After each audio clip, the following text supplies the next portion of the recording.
Right, welcome everyone. This is my name is Mika, and I'm this evening joined with Jesper Dahl, and this is I can't remember which episode now. I mean, I lost count of the episodes already, but we are on the World Sports Chiropractic Chat Show. So we're having a good old natter this evening with Jesper about all sorts of things about sports chiropractic, and he tells me that he's got a few years of experience under his belt, which I believe. I've seen Jesper in action many a time, you know, in terms of giving his lectures and treating patients and all of that. And it's an absolute pleasure to witness, and also an even greater pleasure to have you on the show with us this evening. So welcome, Jesper. Thank you very much. Very kind of join us and donate a little bit of your time amidst all this pandemic chaos that's been going on recently. Well, very good. It's a pleasure. Excellent. Thank you. Now, I'll tell you what, let me just quickly get that share screen up again. Oh, hold on. Yeah, we'll get that up. We'll get the bio up there. And so we've got our rap sheets there, we can see. And my goodness, you qualified in '89. Yes, that's the experience that we're talking about. Yeah. No, that is very true. And whereabouts do you practice now? You're somewhere in Kent, aren't you? In the Maidstone in Kent, yeah, right in the middle of Kent. So it's county. And you've been having plenty of sunny weather there as well, haven't you? Yes, yeah, it's if someone's looking after us. Oh, absolutely. Oh, it'd be dreadful if we had this coronavirus in November when it's just raining cats and dogs all the time. Well, I'm not quite sure how that works, but let's not say that could happen. But yeah, we'll see what happens. No, that's very true. Good stuff. But hey, listen, you know what? Obviously, I've seen a couple of your presentations, or been a part of the more than willing crowd in there, and volunteered and all that kind of stuff when you've been demonstrating stuff to us. And of course, the pinnacle of your career, should we call it, obviously has to be the ski trips that we've been on the last couple of years. Absolutely. As I said to you earlier, I think that's the ultimate way of teaching, is to have someone ski all day and then their receptive audience for one reason or another when they come home. So yeah, and it's a nice atmosphere to treat in when people are physically, if not exhausted, then worked. There's a nice little buzz from that. There's probably a glass of red wine in front of them, and it's a nice little relaxed attitude to teaching. But yeah, generally teaching is something I really enjoy. So any setting, I'm very happy to rock up to. So. Absolutely, yeah, it definitely comes across in your delivery, you know, with such confidence and calm charisma, should we call it, and it's always the content is guaranteed to be absolutely stellar. You know, first ski trip I came with you guys, that was a couple of years ago now, where I can't even remember, somewhere in France we were, and I remember we were talking about knees, and of course knees can be a bit of a pickle for a lot of chiropractors, would you say? I think so, and I think actually it's one of my favorite topics for exactly that reason. Knees seems to be the one that certainly recently graduated chiropractors are very scared of if the new patient walks in with. But they've become one of my favorite areas to work with, because there is a clear rationale, like as there is with any other area of the human body, and if you build it up from a rationale and build up the principles, then you can build the reasoning and the protocols for treating on the back of that. And that seems to be, if I have a brand, then that's my brand of teaching, is to build it up from a solid rationale. So, but the funny thing about that trip was, of course, that we actually had someone who, on the day we were meant to do the main part of the presentation, namely how do you treat an acute internal derangement injury of the knee, one of our participants were actually in the unfortunate situation of having sustained such an injury. So I was treating upstairs for half an hour and came down immediately after and taught the topic to the group. So yeah, it's very practically applicable, let's put it that way. Oh, absolutely. I mean, we were yeah, that particular fella, I mean, he was probably the most fortunate in that sense that he had you, of course, on site. Yeah.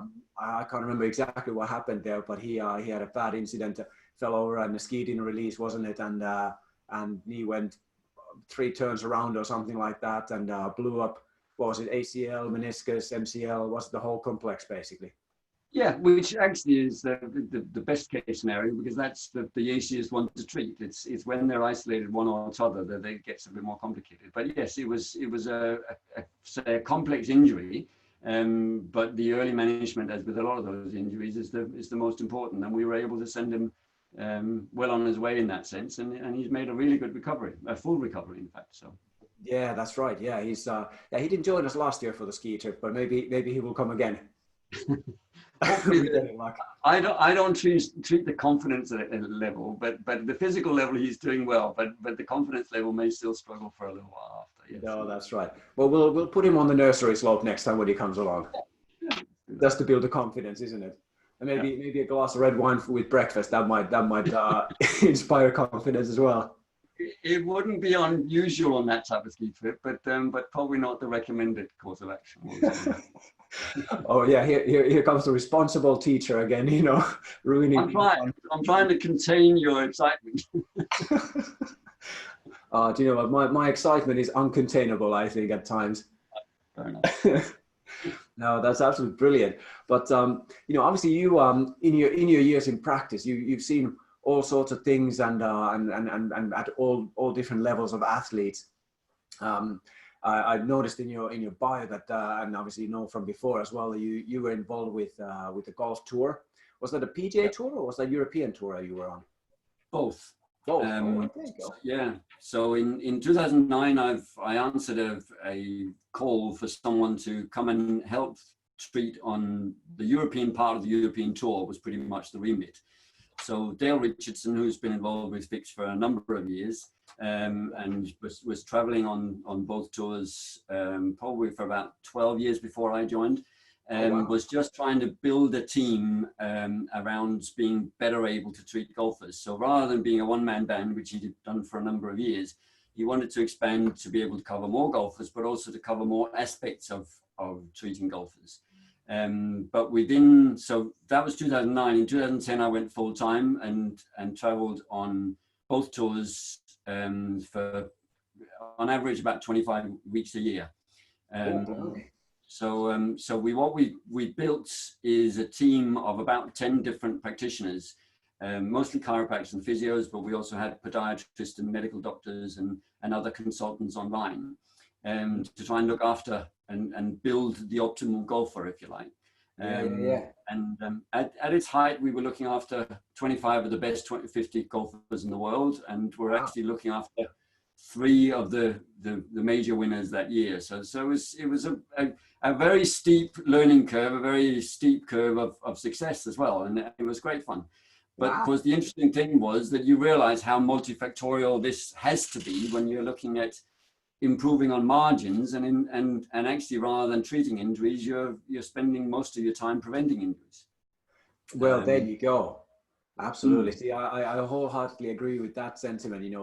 It's always better to prevent an injury rather than having to treat it, isn't it? Always. Oh, Exactly. absolutely. And therefore, the interesting thing about it was to try and establish protocols that identified vulnerability, readiness to perform, and where on that scale each individual athlete is. And it's the principle that is being adopted in a lot of different sports now.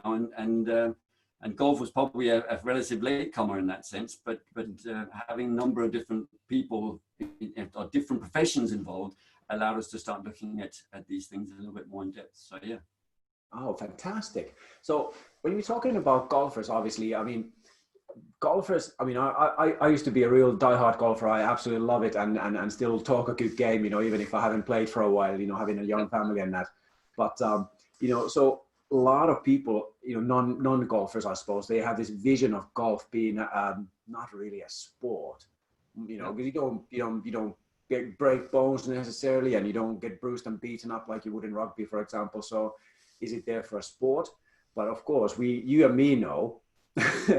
And it's a very relevant discussion to have, because there is a big difference between your recreational golfer and your professional golfer in that sense. Absolutely. But it's also still well worth making the recreational golfer aware that the repetitive strain of repeating. The golf swing is very similar, regardless of which club you've got in your hand. It's very with similar mechanics, and therefore it's very similar stresses that you're taking through your body.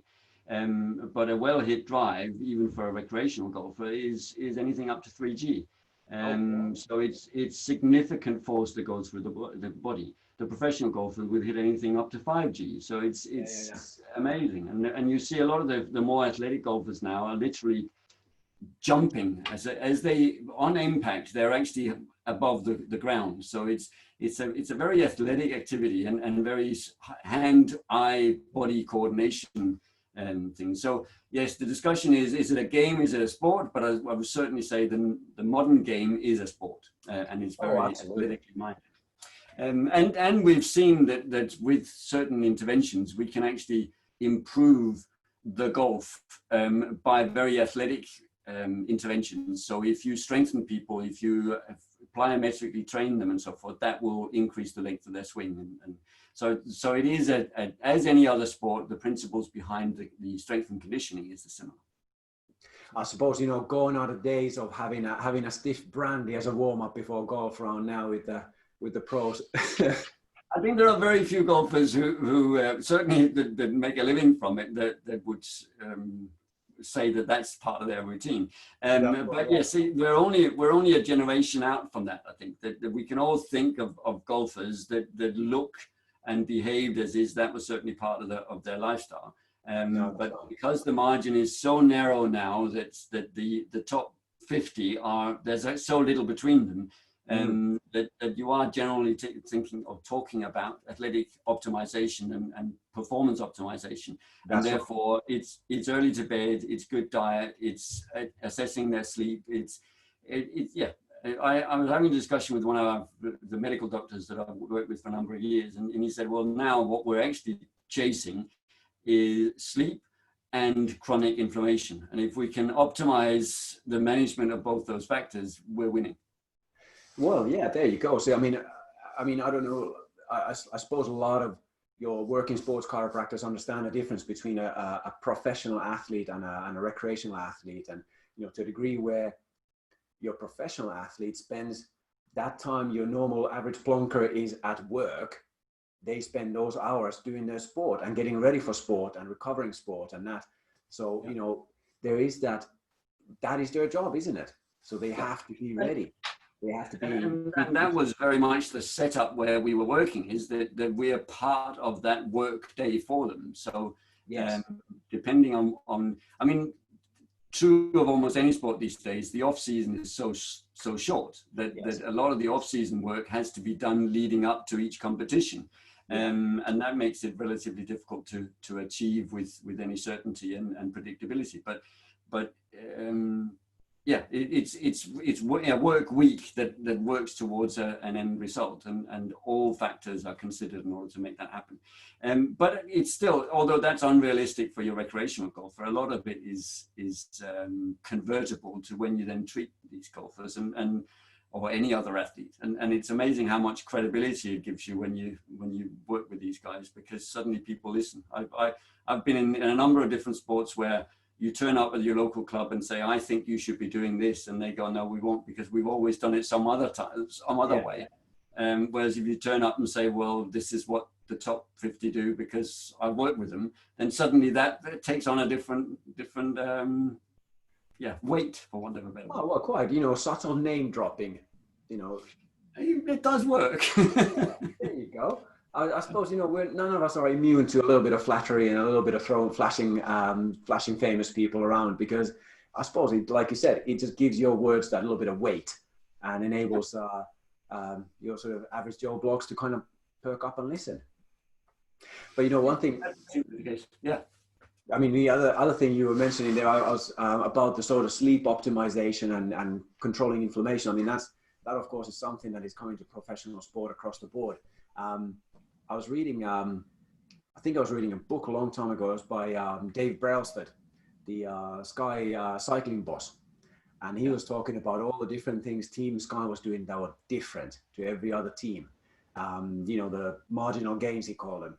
So he realized that those athletes were already top athletes. So if he can't improve an athlete's performance or his wattage output or, you know, threshold power, whatever, he can't improve that by 50%, but he can improve everything else by 1%. Yeah. And that's, I suppose, that golfers are exactly in the same boat now. Yeah, it's right down to the small margins, and therefore you can't just look at one area. You've got to look at as many areas as possible and purchase that little bit of a optimization in each area. So, yeah. So in terms of your involvement in all of this, then would you, if say a golfer came to you and said, right, I want to perform better, you know, and then you realize that they're an electrician who works 8 to 10 hours a day, and they have a couple of young screaming kids at home, so they don't get to sleep, and their quality meal is McDonald's. Where do you go, man? Yeah, I mean, with those golfers, it's often the question of starting with the basics. So those people will not have very good abdominal pressurization. They won't have support through the various slings and so forth. So it's really a very basic postural stabilization, functional coordination, and then you can start looking at something that might be a bit more sport specific. But my role still remains very much of initially getting them out of pain, because they're almost always coming to us because there's some sort of recurring or even persistent problem. Once we've got them out of pain, once we've re-established normal movement patterns and actually start talking about performance improvement, if not optimization, and then start looking at what they are actually doing outside the sport, because a lot of people who want to improve their golf think their time is best spent on the golf course. Or driving. In particular driving, as you're quite right. But just like your recreational runner, who, especially when they're over 30, don't realize that the best time they can probably spend is to go back to the gym and actually doing some very specific strengthening exercises, not your low resistance, high repetition type of exercises, which is what a lot of runners go in and do, but actually go in and get some strength, get some movement patterns re-established in the gym and so forth. And that's often where we start with the golfers. Instead of trying to say, oh, what do you think is wrong with my swing? No, let's find out what your body can do and try and improve on what your general athletic ability is, and then build you up from there. And we've got some really good strength and conditioning guys that will help you do that. Yeah, absolutely. So would you start addressing the proprioceptive element early on, or is that something that you would leave for a little bit later on in the process? How Depends on where they are, certainly. But if they are in a basic postural compensation pattern, then all those type of higher order functioning is for a later stage. Yeah, absolutely. Now this I'll mention this briefly. It's a bit of a long story, but I'll try and cut it down and chop it down so it doesn't get too boring. But back in uni, I did my like, you know, at AECC we always do a project on, is it the 4th year? So my dissertation was on golf swing and how to essentially improve the golf swing by doing core stability and core strength exercises. It was a cracking study, actually. So I had we had 40 of my club college mates, you know, enroll in the study, and so we had a group of 20 people who did the intervention, 8 weeks of sort of basic and getting more and more involved with the core stability and core strength. And the other group obviously didn't. They went to the pub a lot. And so what? You had to convince them to do that, did you? Sorry? You had to convince them to do that, so to be part of the control group. Oh, yeah. It had to be black on white. But yeah, students drinking, what? Never partaken in that.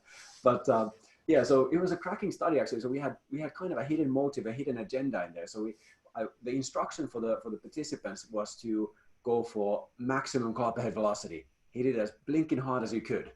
Really mull at the ball. And so we did the pre and post measurements and that. And turns out that in the group, obviously experimental group, they improved their club head velocity by, was it 5%? Okay. And that was the secondary measurement. So the primary measurement, funny enough, we didn't tell anybody about, but it was a measure of hip sway, lateral hip sway. Oh, okay. Yeah. In backswing.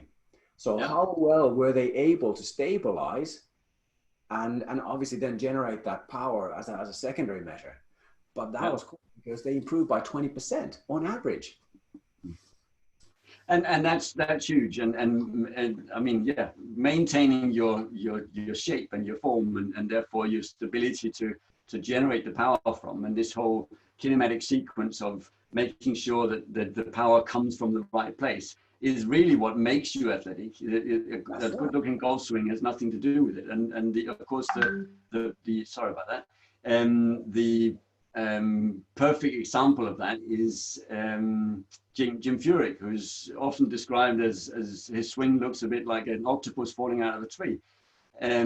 So yeah, but he has the same kinematic sequence as the most beautiful swing out there, and therefore if you can reproduce the kinematic sequence, the way of people stabilizing their hips before their shoulders, before their arms, before their hands, and generating the power in that type of sequence, then you're creating a better golfer and a more consistent golfer. So yeah, absolutely, good point. Yeah, and it comes down to the consistency, really, doesn't it? And that's where I suppose the proprioceptive function, that's where maybe even just how you visualize yourself, how you perceive it, becomes so important. So if you just have bulging biceps and massive pecs from the gym, it's not necessarily going to help. But actually doing some functional training, getting some movement in there, and re-educating the brain how to operate the body properly, I suppose, and more fully, that can only help, really, can't it? Yeah, exactly.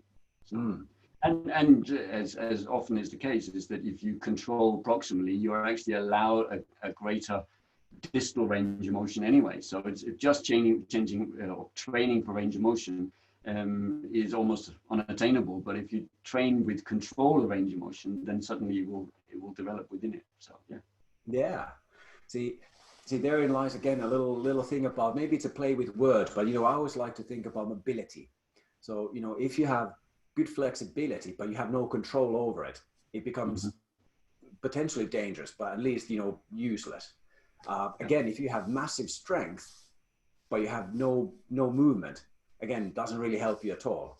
So where the mobility comes in, there's my personal little definition of mobility, but it's controlled movement. Where you're able to stabilize yourself sufficiently in order to generate speed or power or whatever you got, right? Whatever is needed. Yeah, I like that. That's good. Oh, cool. Maybe we ought to propose that to be added into the dictionary. Yeah, but there are various systems that would work for that type of thing, isn't there? Your FRC and things like that. That's all about improving the control of a range of motion, and therefore building it into a useful range, basically. So yeah, absolutely. But coming back a little bit to the sort of the actual what your role was in that. So if you walk me through a bit about normal day, what would you do? So on the pre-tournament days, we would typically see the golfer once a day and do some. Because it's a repetitive sport, but hey, which sport isn't? There is a lot of reactive work in a typical intervention routine. So you would do a lot of myofascial work and addressing that element of it.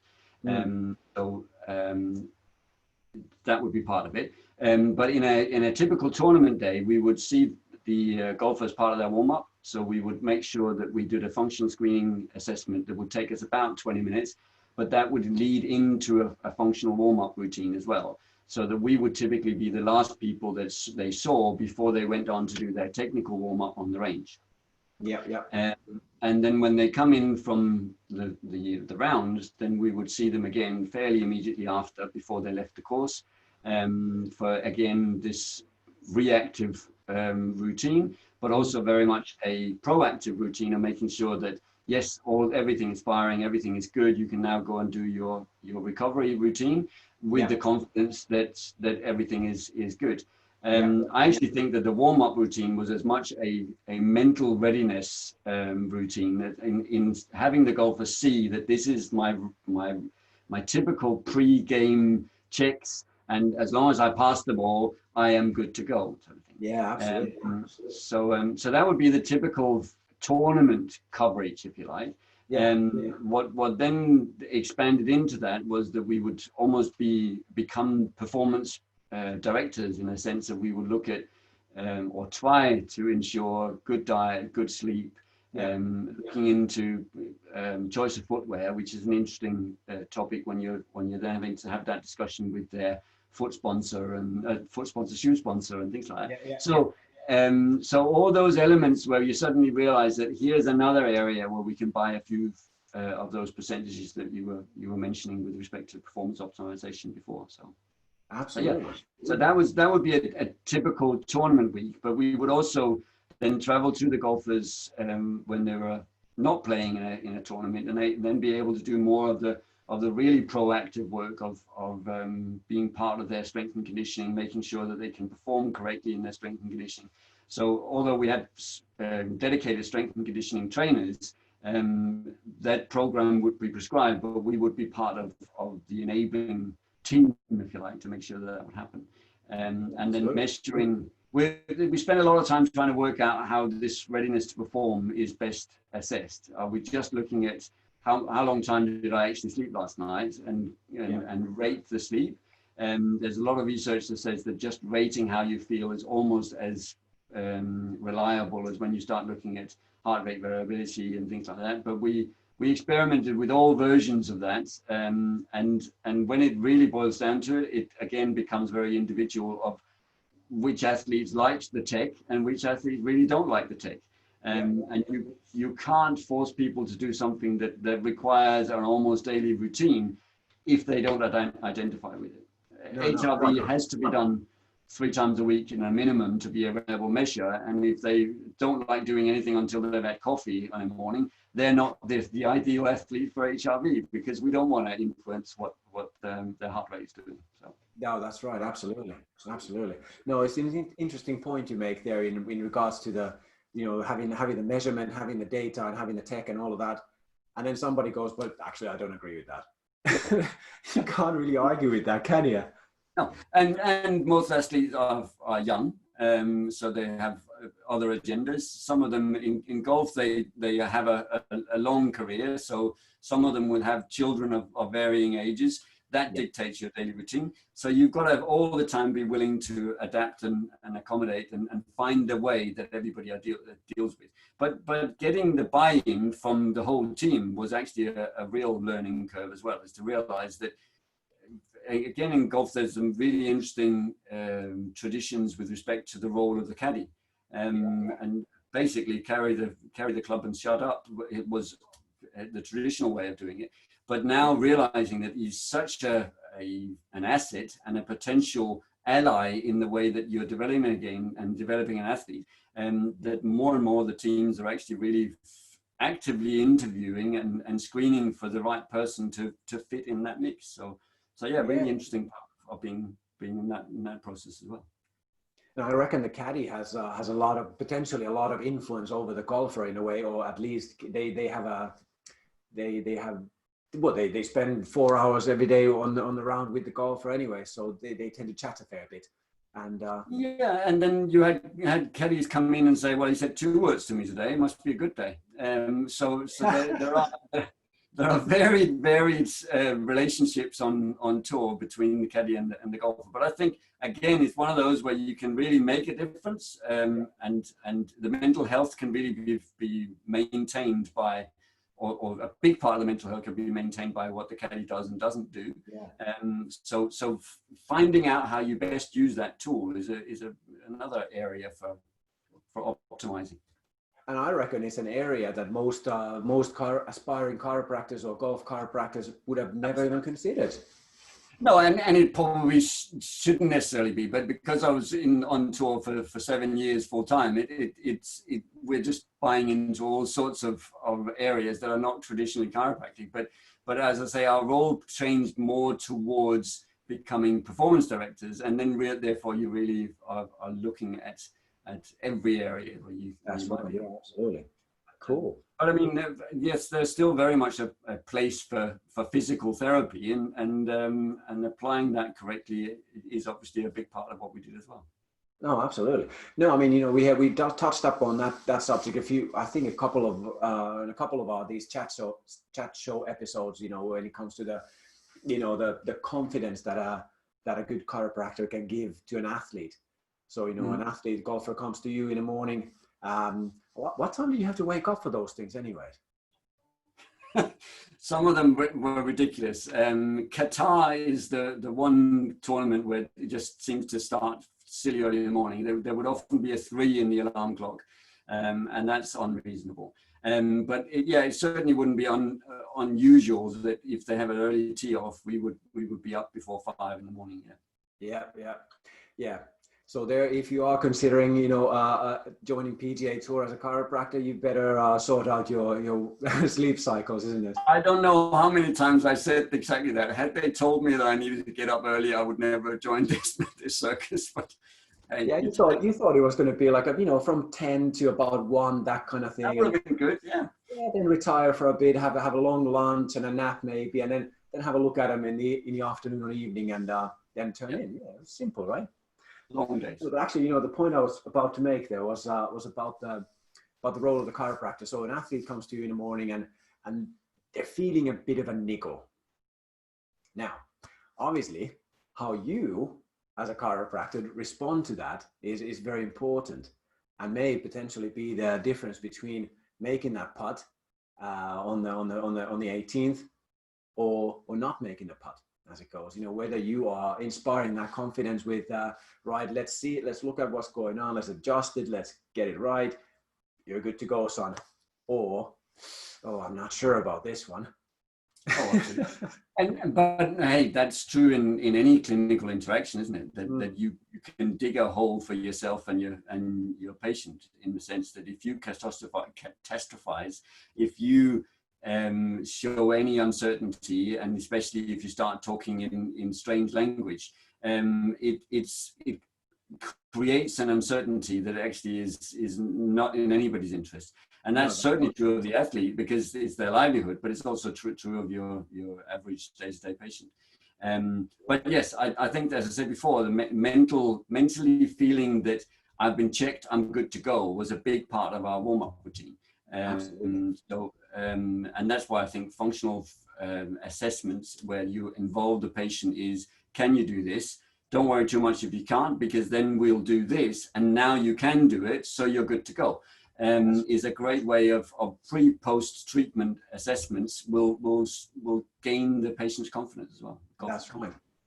And you got something to back your words up with, isn't it? And you get to create that rapport and be that authority figure, perhaps, who they trust with their precious bodies as it goes. Oh, you've got to be, because they've, and again, that's true of day-to-day practice as well. You've got to be the resource for not just the intervention, but any information around how does the body work? What should I worry about? Because they're all on Dr. Google. And how does this fit in with me? I've read that I should be on anabolic steroids. Why shouldn't I be? And that goes on in golf as well as in any other sport. So in that position of trust and that position of mentoring, I think is as important in sport as it is in day-to-day practice as well. Absolutely. Well, hey, let's talk about shoes a little bit. Now, you briefly mentioned that just now, and I sense there's a bit of a thing going on here, which is I'd like to have pick your brain about a little bit. But obviously, as I've been watching golf, even if I haven't been playing very much recently, but I get to watch it from time to time, and so it looks like a lot of the golfers nowadays are steering away from the traditional rigid sole with the spikes that are about that long, and they're going more towards the flat trainer. Is that something that have you got a bit of insight on that, or a good opinion? Well, it's I'll probably always have an opinion, but I'll try and moderate it a little bit. But yes, let her rip. No, but you're absolutely right. The footwear in golf used to be I've got to look smart. So it was basically a adapted dress shoe with spikes or various other stability measures underneath these days. And as the athleticism and the considerations around that come into it, the technology for footwear construction and so forth has followed in. With that, also some of the die-hard misconceptions around footwear. This idea that you need stability to come from a shoe is unfortunately still inherent in almost any sport where people wear shoes. And golf in particular, because of the tradition around it basically being a dress shoe, is very die-hard around that. Having companies like Nike, who's obviously invest hugely in footwear design and footwear research, has changed that a lot. Adidas is behind TaylorMade, so they've influenced that, and they've got their shoes on their players now and things like that. So there is a lot more common sense coming into golf footwear. Goodness for that. Yeah, indeed. And then yet you will still get a lot of golfers saying, I can't wear that because it doesn't look good. It doesn't match my belt. It doesn't. So your traditions in sport are funny, and I've thrown myself in at the deep end, if you pardon the pun, by getting involved with swimming in that sense, because there's so many traditions in swimming as well. But in golf, that's what tends to dictate that. And generally with footwear, let's not get the stability from the shoe. Let's get a shoe that allows your foot to work, and then let's optimize that foot. And exactly. And I think most of us would agree on that these days, but it's still inherent in a lot of sports that we've got to get stability from a shoe. So yeah, and I still think that there is an argument for trying to progress people towards as little stability in the shoe as at all possible. But again, you've got to deal with an athlete feeling confident in all their equipment, and shoes are a big part of it. Yeah, absolutely. So, slightly on a different tack there, but have you noticed a difference in, say, the injuries or the injury play, where people get injured? Are you getting less knee injuries, for example, from that kind of rotational movement where the foot is stuck and the body goes around it, where you would have with the long spikes? Or so has that reduced now that the trend has shifted a little bit? Do you know, I don't know, which is an honest answer. I still think that the prevalent areas of injury in a sport like golf is not going to change because the injurious process is not part of any part of the equipment, but the way that the body has to generate the force. And therefore you're doing that one-sided all the time. You're doing it you're doing it 200 times a day. Yeah. In minimum, and therefore, depending on where, if you've got very little internal rotation in your trail leg, for instance, then you're going to suffer.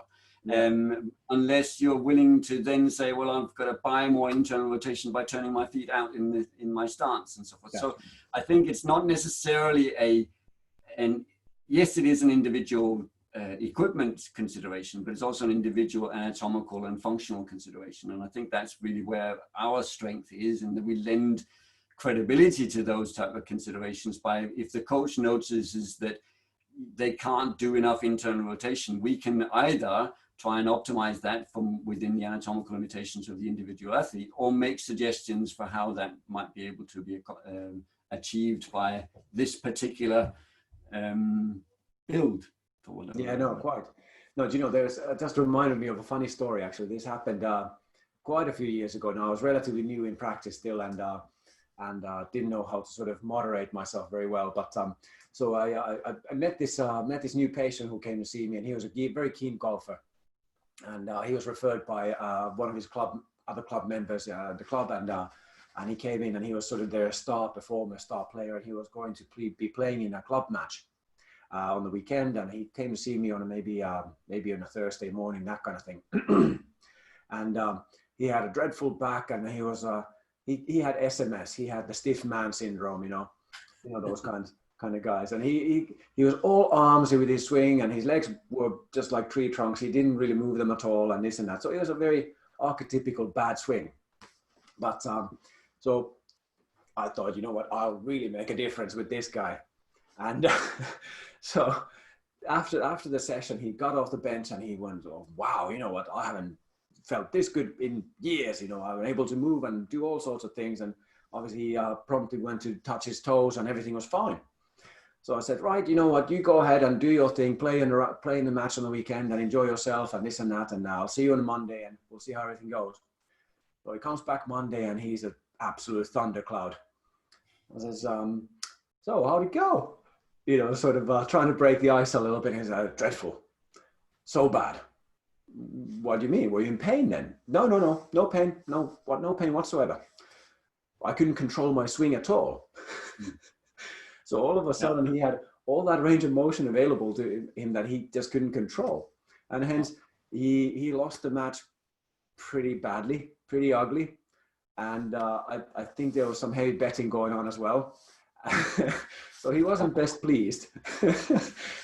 He came out with confidence from feeling good, but he couldn't actually convert it into the result that he's hoped for. Yeah, no. And that you will have athletes who are reluctant to accept any new therapy or any new intervention exactly on that type of basis. Is that what is this newfangled range of motion is going to give me if it's going to take my well-known and well-controlled swing away from me? So that's right. Yeah, it's all the time a balance. So. And it was a bit of a learning experience for me as well. You know, and nowadays I'm a bit more careful. I say, so when is your next big tournament? When is your next big match? Yeah. Have we got time to work this through before that, or should we wait? Or, you know, so, you know, there's that little bit of consideration nowadays as well. That makes sense. Good. But hey, so you mentioned swimming. So you got into swimming. Is that a more recent thing, or did you do that? It's actually as I came home from not wanting to travel anymore. So having a young family and being away literally half the year was a bit harsh. So yeah, gradually I've tried to reduce the amount I was traveling, but eventually it came to a halt. I'm still working with golfers, but without the traveling. I look after golfers who live in this area. Yes, I came back and I've actually wanted to expand on my teaching because I now had more time. And in order to put some exhaustive, for want of a better word, sports seminars together, I wanted to cover not necessarily every sport, but every type of force generation in the human body, which ultimately I think is what our remit. So I do a running seminar, I do a rotational sports seminar, and then the only other thing that I could imagine was unusual and therefore needed a particular approach would be swimming. Yeah. So I decided to, and they're nice and local swimmers. They tend to stay within containers of water. So I went up to the local swimming club and said, this is what I'm interested in. Are you interested? And I don't think I've ever had as cold a reception as in my life, type of thing. But no, we don't have time to do that, and it's not going to make any difference because we always do this. And so that got my goat up a little bit, and I thought, well, how can I learn more about swimming? So these days of social media, I had some very interesting discussions with experts in the field. But one particular sports scientist from Philadelphia was making the same type of sounds as I was making.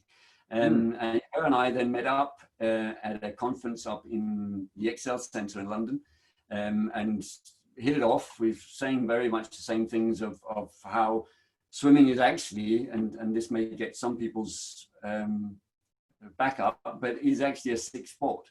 It is a sport that relies on taking very young athletes and taking them up at 4:30 in the morning and then swimming for 2 hours, and then taking them out of their social life in the afternoon to swim for another 2 hours, insisting on them to go to bed early in order to get up at 4:30 the next morning. The injury rate is ridiculous, and the re-injury rate is even higher, and therefore even more ridiculous. So there's a lot of things that were just wrong. What we needed though was a swim coach to come out on side, and because swim coaches do it because they've always done it, to get better at swimming, you need to keep swimming, basically. Yeah. And that's the philosophy for a lot of swim coaches. But we managed to find a Olympic training center coach in Finland, of all places.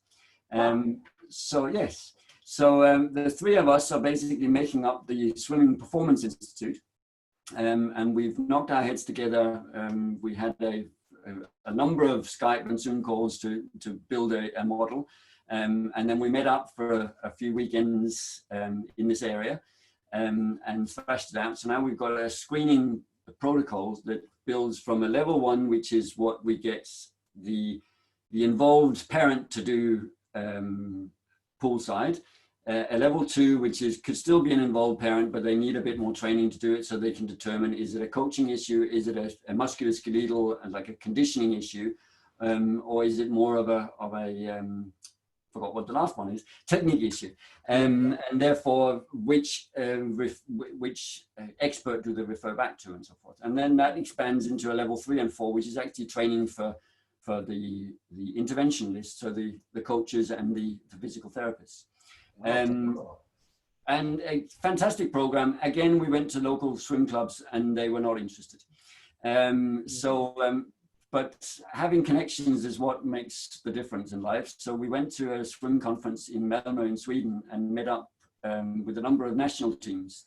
And we've got commitment from a couple of national teams to start looking at this after the Olympics.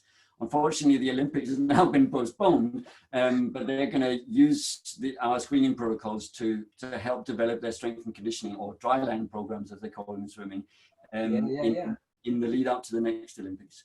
But we've managed to get a couple of research projects going as well. So in Finland, we're working with Polar. And they're coming out with a new gadget for assessing the swimming strokes, and we've actually just the first level of the Jukka in Finland has just published the first paper on using our screening protocols to try and identify swim stroke characteristics.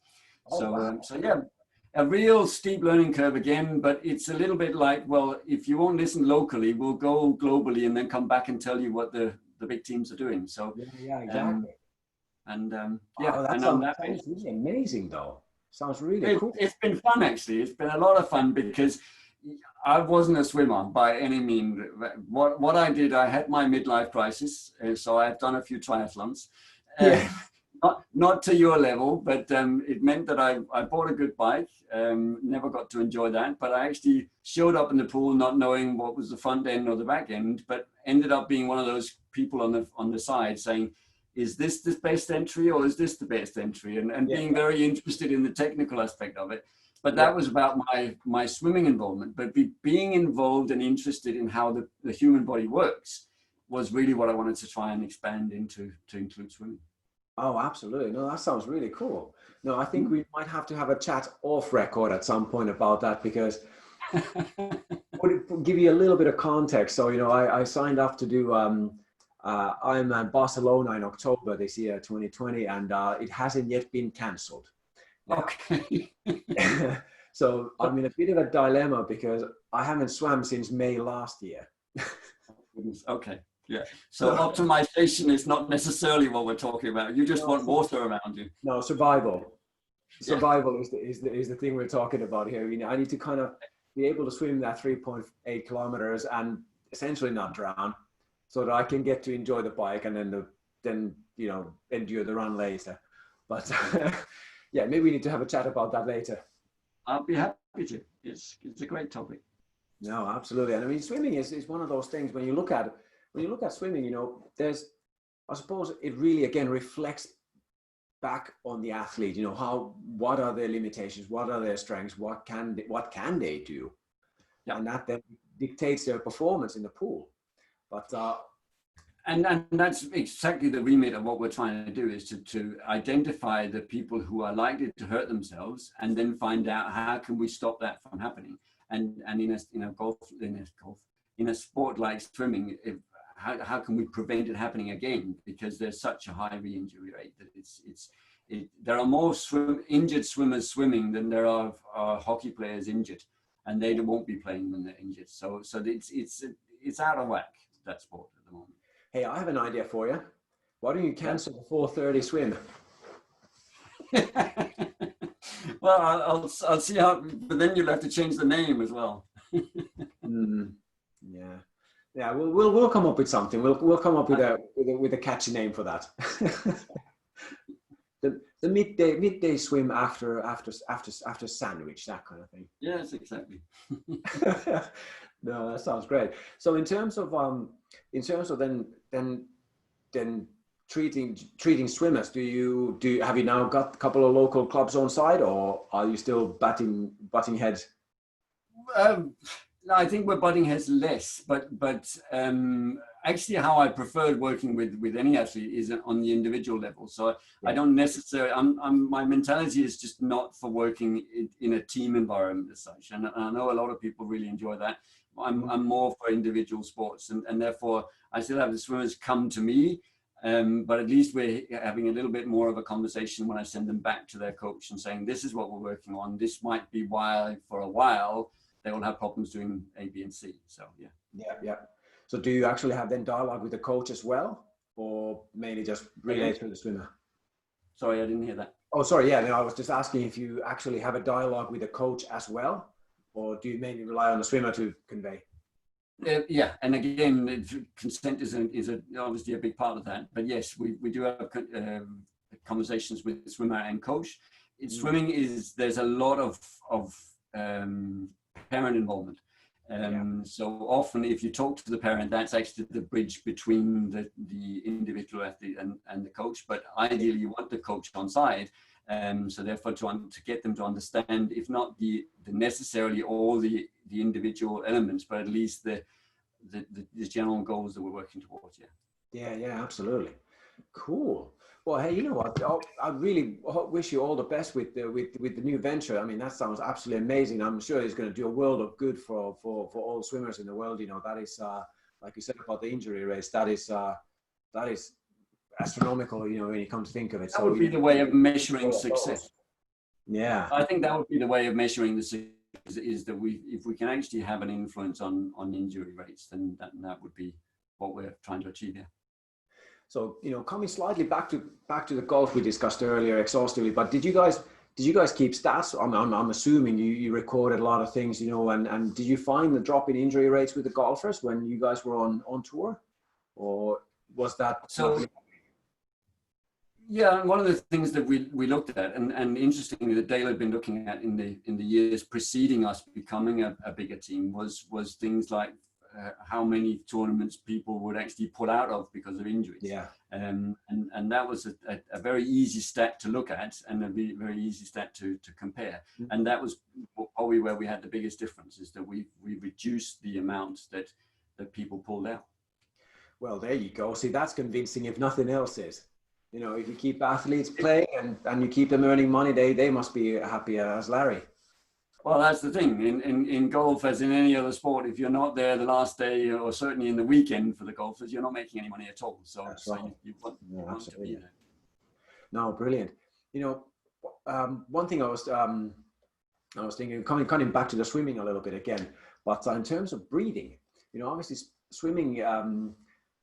So I'm not going to name names here, but an established swimming coach was basically telling me all about hypoxic sets. Mm-hmm. Now, so for those people who don't know what hypoxic sets are, that means that you basically swim underwater as long as you can without obviously taking a breath, and hope that you don't drown. And that's supposed to make you better, faster, whatnot.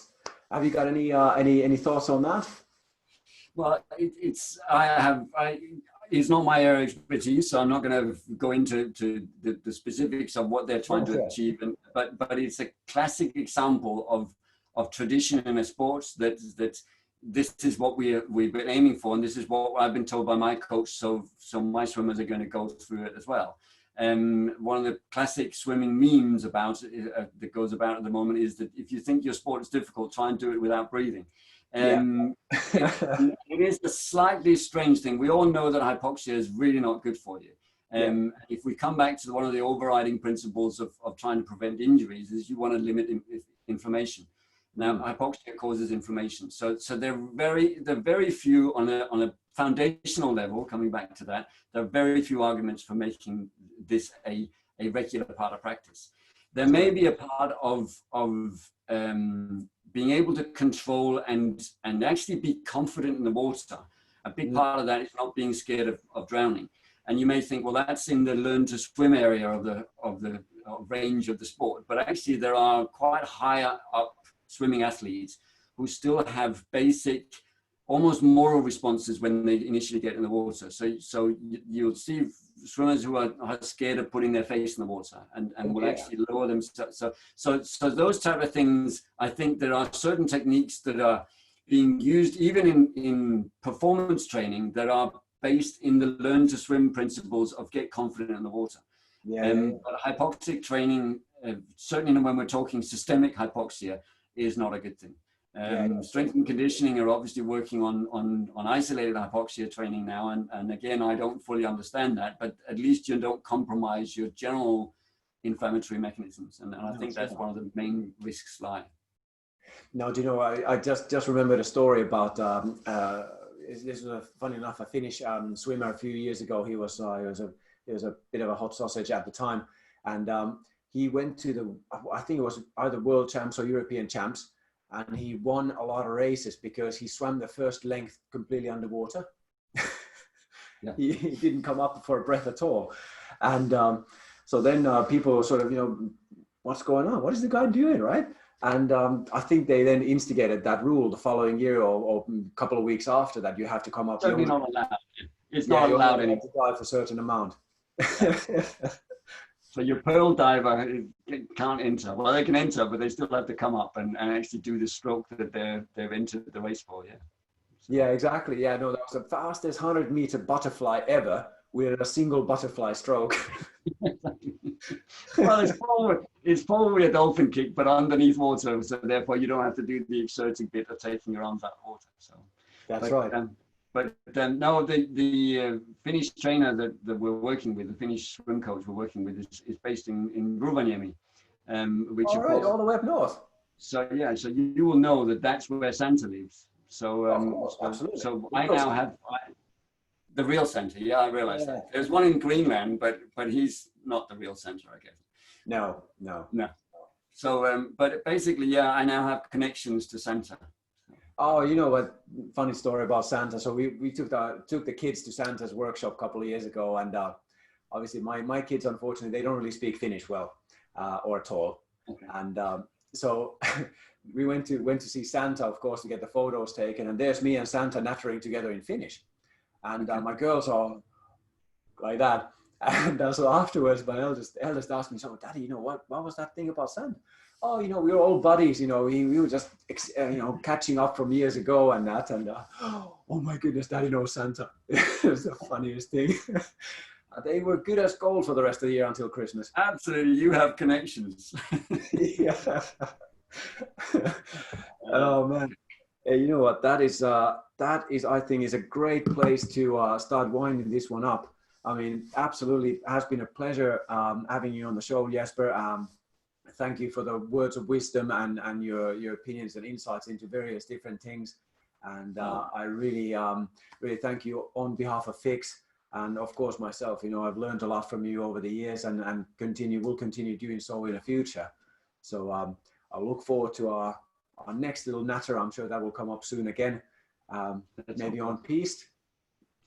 You never know. Surely we will get back to skiing soon. That would be nice. But thank you very much for having me. It's been enjoyable as always to be in your company. But hopefully it's useful for a wider audience as well. So, do you know what?